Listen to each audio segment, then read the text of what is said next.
Program Coordinator for the JCC Chicago. We're delighted to have you join us today. I know the screen might look a little bit different and you may have been expecting Consul General Guillaume Lacroix. He had an emergency meeting with his fellow consuls across the country, so he may pop in to join us a little bit later. But I am thrilled to have with us producer of An Irrepressible Woman, Nellie Kofsky. So just a reminder, if you have any questions, please type them into the chat box and we will get to them as time allows.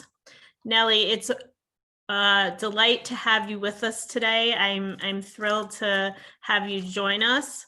Can you tell us a little bit about yourself and how you came to be part of An Irrepressible Woman? Yes.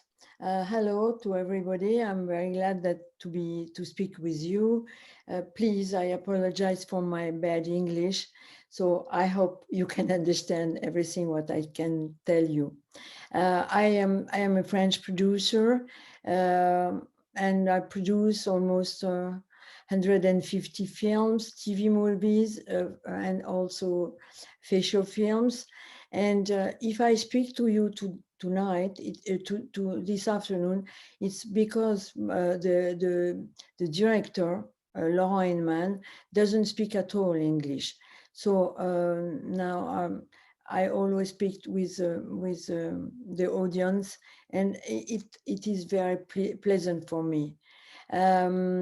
Why I produce An Irrepressible Woman? Because I have a huge desire to produce films about Jewish people, about the war, about all what they done through the century, and also about Israel. I made a very nice miniseries with an Israeli director.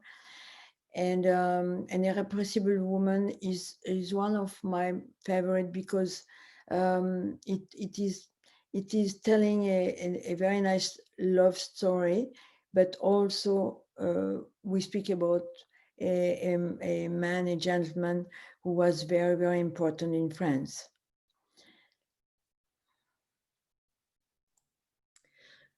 A little bit before we joined with the rest of the audience, you were telling us a little bit about how you wound up in France. And would you mind sharing your history and your story with our audience? Yes, of course. I am Jewish from my father and from my mother, and my father has Russian Rus, and he all the family was in Spain, and then they flew from Spain and they went to Istanbul in Turkey, and there my father was born, and then he grew up there. He became a little bit Turkish, with macho signs, and he's with how I can say, he forgot a little bit from Russian, and also from Spain, because he was in Istanbul. And then he met my mother with a how do you say, a matchmaker, yes. And my mother was half Bulgarian, half Russian, and she was an intellectual girl, and she speaks. She used to speak 9 languages fluently, and she taught in the schools French, and my father was a little businessman, it was completely different. And they married together, they had nothing in common, And my mother was completely, she wanted to go to France because for her, it was the country of the culture. And she went to France. She took me, I was 5 years old. I lost my twin at that time. And she take me away to France, and she let my brother and my father in Istanbul. And it was very difficult for me. I grew up in a Catholic institution, and she was not French, so she couldn't teach the language in the schools. So she played piano in the bars, and she had a very, very hard life. But I think for me, it was very difficult, but all this life built me. I am strong and weak, half and half, and that's why I make also this job. And at that time, I didn't know if I was Jewish or not when I was small, when I was a little child, and of course with the nuns, it was not the same. And after I returned to my Judaism. So that's why I produce a lot of films about that. Thank you for sharing that story. My colleagues and I found it really interesting. So thank you for sharing that. How has the film been received in France? Because it's a film about Jewish people, about the Holocaust. And in recent years, there's been an increase in anti-Semitism across France. So how has the film been received? Leon Blum was, an important figure in your history. Yeah. Yes. In France, the film was very difficult to put together. I mean, financially, because it's not very up to date to speak about Jewish people. It's easier to make a film about Arabs or about immigration or I don't know, also about homosexuality, but Jewish people is not very up to date. And so I had a lot of difficulty to finance the film, but I did it. I am successful. I'm very glad because the film had a very good success in the French festivals, and it was quite nice when the film went on the cinema on January. But after, with the virus, everything was closed. All the cinema was closed. So I couldn't, of course, go on with the film. So it's very important for us, for my director, for the actors to show the film everywhere, also in your country. And it's very nice that the film can travel. Because of the virus, everything was closed, so we couldn't show the film. And Blum is it's a very, very important figure, French Jewish figure, and I think it is how can I say, if we are now, if we can work now with holidays and with very nice advantages when you work, it's also because of Blum, in France. So I think the history of Léon Blum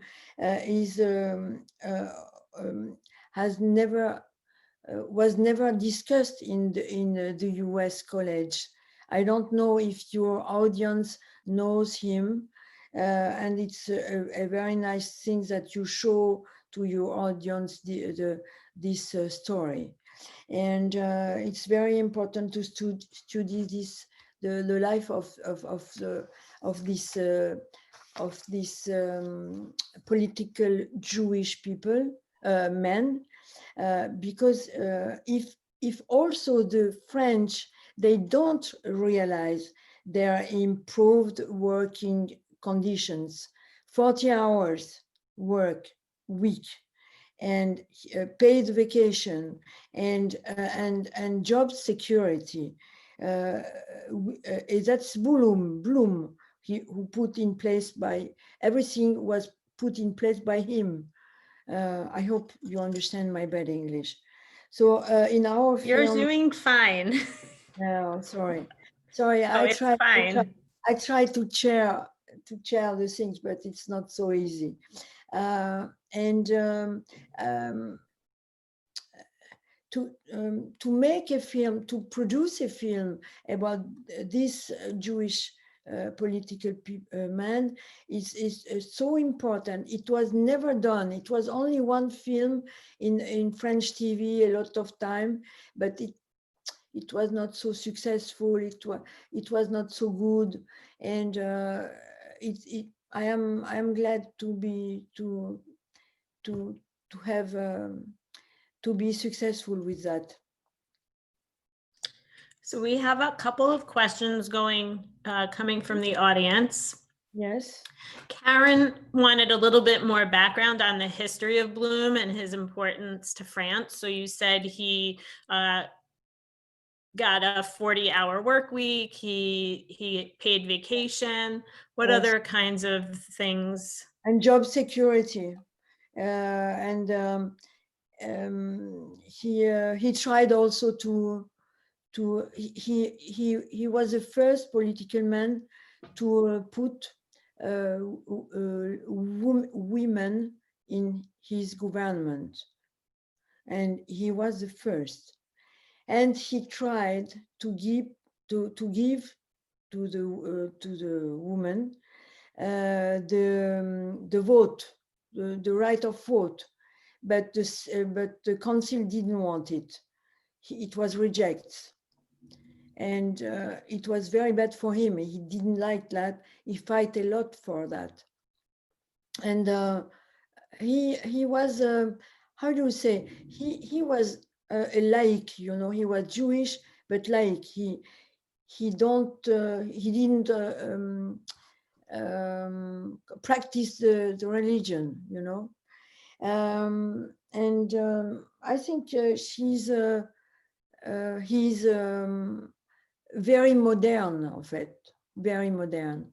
And to be modern, it's very difficult when you have fences everywhere, and everybody says, no, you don't have to do that. No, you are not allowed to do that.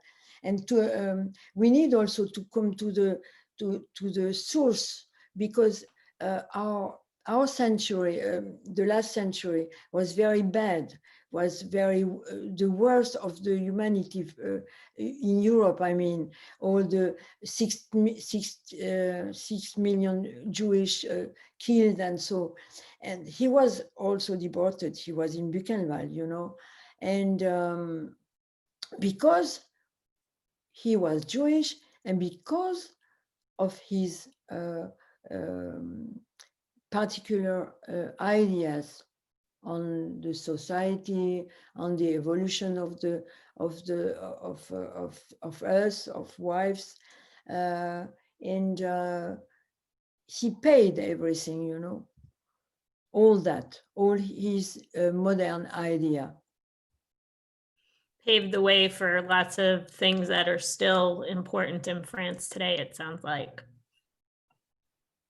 Sorry, I didn't understand. It sounds like he paved the way for a lot of things Yes. that are still important today. Exactly. Judith would like you to talk about the financial resources that Bloom and Jeannot had. I mean, he lived fairly well per your movie compared to some of the other Jews who were deported. So how did he manage that? Yes, Leon Blum was for the enemy like how do you say, in a hostage, in hostage. They don't want to kill him, and they thought about that perhaps they will need Bloom to handle something, you know, and they wanted to keep him alive. So he was arrested. He was imprisoned in Riom. It was very difficult for him. And then he went to Buchenwald. In Buchenwald, he was not in the camp. He was next door. I mean, next door, a few meters from the camp, and he was completely stocked. You know, he couldn't go out. It was difficult. He has not a lot of something to eat, and he was a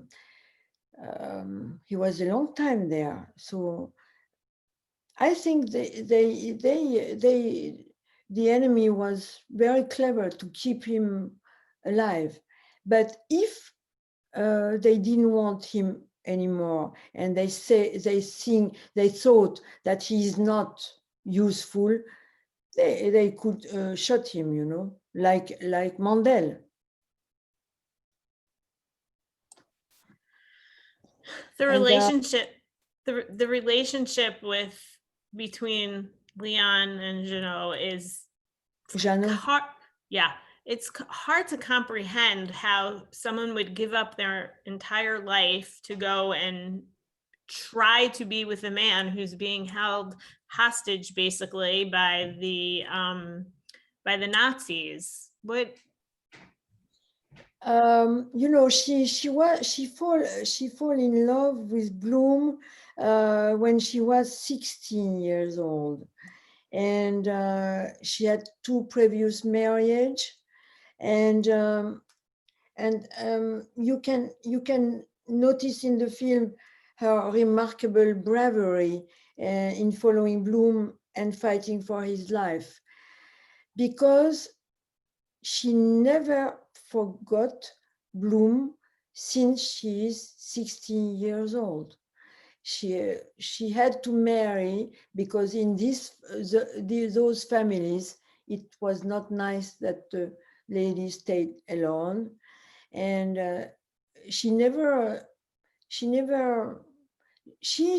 was waiting to bloom. So that's her life, and all the time she wanted Bloom. And when he died, she stayed 30 years alone, and she made suicide after. And she burned all her souvenir, all the letters, on everything, because it was finished. It was a very strange girl. Very clever, but strange. And what is wonderful for us is that, you know, the granddaughter from Jeannot is still alive. She's 74, 75, I don't know. And we found her, and she saw the film, and she was so upset. She cried and said, "That's exactly my grandmother, exactly." So it's interesting. I didn't know that she had committed suicide.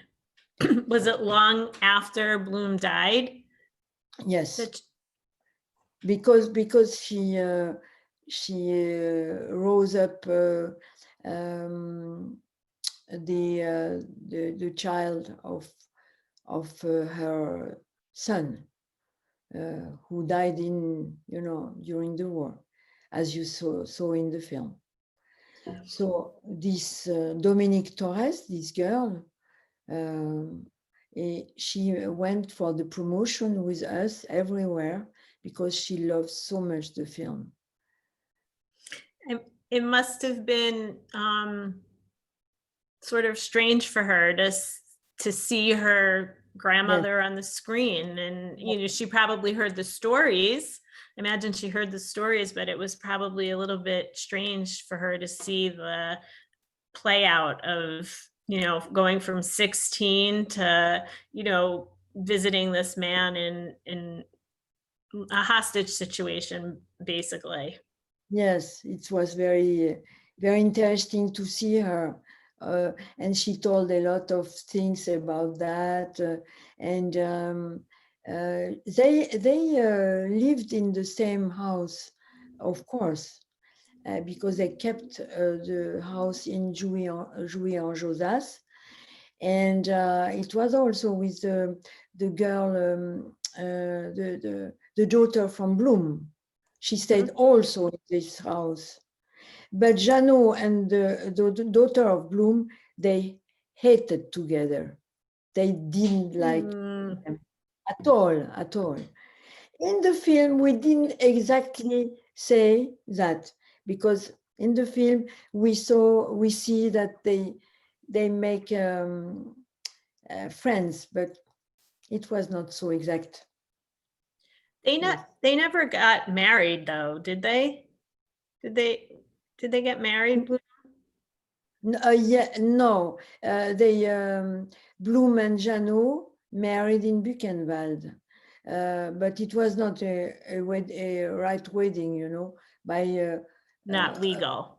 no, not legal, no, not legal at all.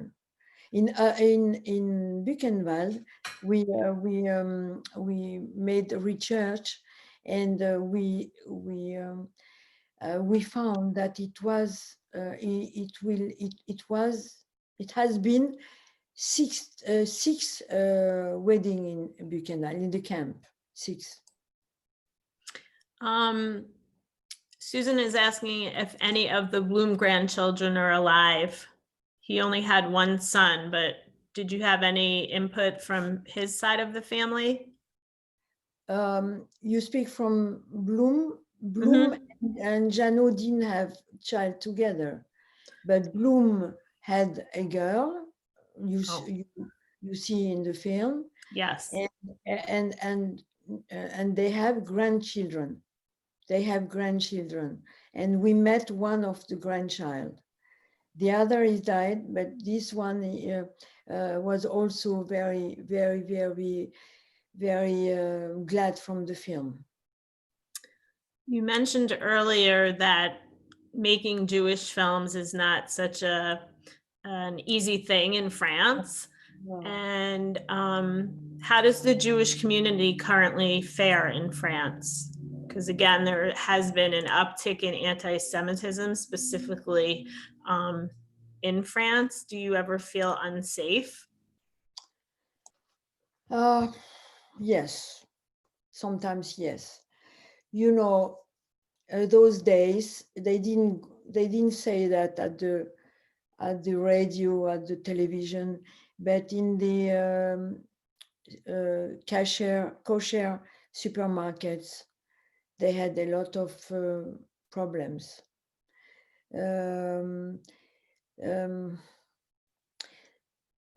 The Arabs wrote on the wall things very bad about Jewish, and that they will come again and they will kill us, and so on.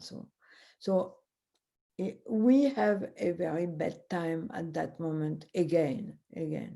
Yes. So then why do you stay? Because from the perspective of Americans, what's going on in France, and it could very well just be our news media. Why do you stay in a place that you might not be wanted?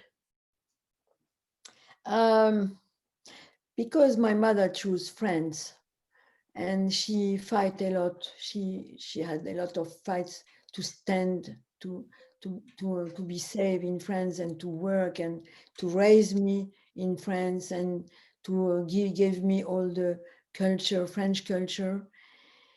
And my daughter is living in Israel, and my son is living in Toronto, in Canada. And I think the Jewish people is like the salt. The salt is everywhere in the world, also in the country where they don't want salt. And if you put all the salt in only one country, it will be bad. Jewish people must be everywhere. The diaspora must be everywhere. And we have not to leave France because of the terrorism. We have to stay here. If we flew, if all the time the Jews had to fly, how do you say, to Flee. to flee. This time we stay. So that's my opinion. I don't know. A lot of people, a lot of French people went to Israel and also to America, but I don't know if it's good. I don't think so. I don't think so, because we don't want to let everything because of Islamism. You know, no, I don't agree. That's I mean, you can make a case for wanting to leave the United States right now, but we're American, so we stay because this is where we're from. So that's totally understandable. What projects do you have coming up? What other films are you working on? Yes, I am working about a film who tells, it's about music and also a love story between a young pianist, French pianist, Catholic pianist, who falls in love with his piano teacher. And the name is Rachel, and she's Jewish. And the story begins before the war, and it continues during the war and after the war. And it's a big project. It's very difficult to set together, but as there is music, I think it will be easier also because the hero is not Jewish, but the heroine is Jewish. So I hope I will be successful to find the finance. Were you drawn to this particular screenplay because of the music? And you said your mom played piano? Yes, my mom. Yes, I also learned piano a lot of time, but now I'm not so good. I don't have time to.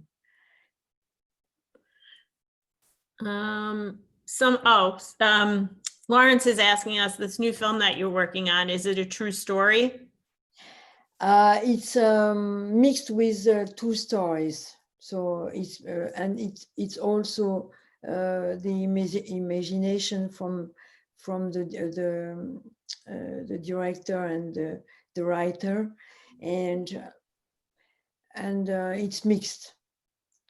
Yes. Karen is asking about the true scene at the opening the gate after the Allies freed them from Buchenwald. She just wanted you to explain a little bit about, you used real footage in that scene of them leaving Buchenwald at the end. When they went from Buchenwald? When the gates open? Yes, it's a true scene. Yes, exactly. And Leon Blum wrote it in a book.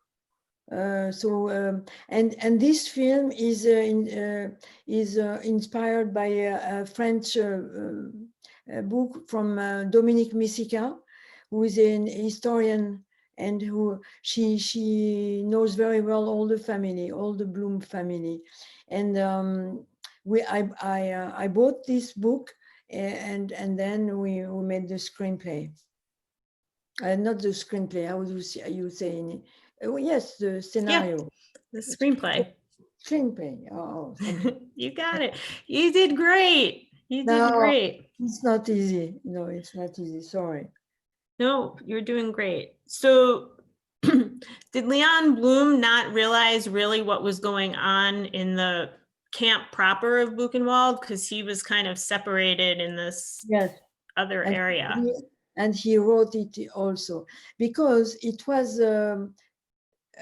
quite far from Buchenwald, and they were also they were stuck in this little house, you know, and nobody came, only the German officers to see him, and nobody know what happened in Buchenwald, and it's only at the end when they went out that they saw these poor shadows coming out from nowhere, and then after he understood what the horror of all that.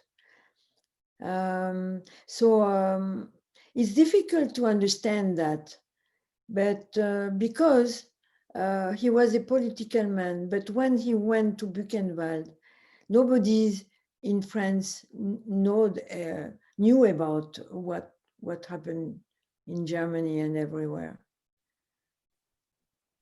Nellie, I just want to say thank you so much for joining us today.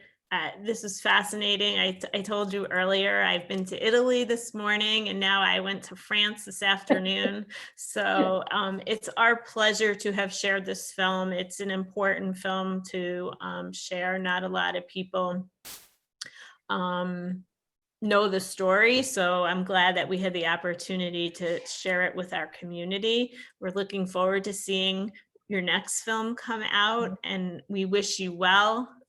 Be healthy and take care.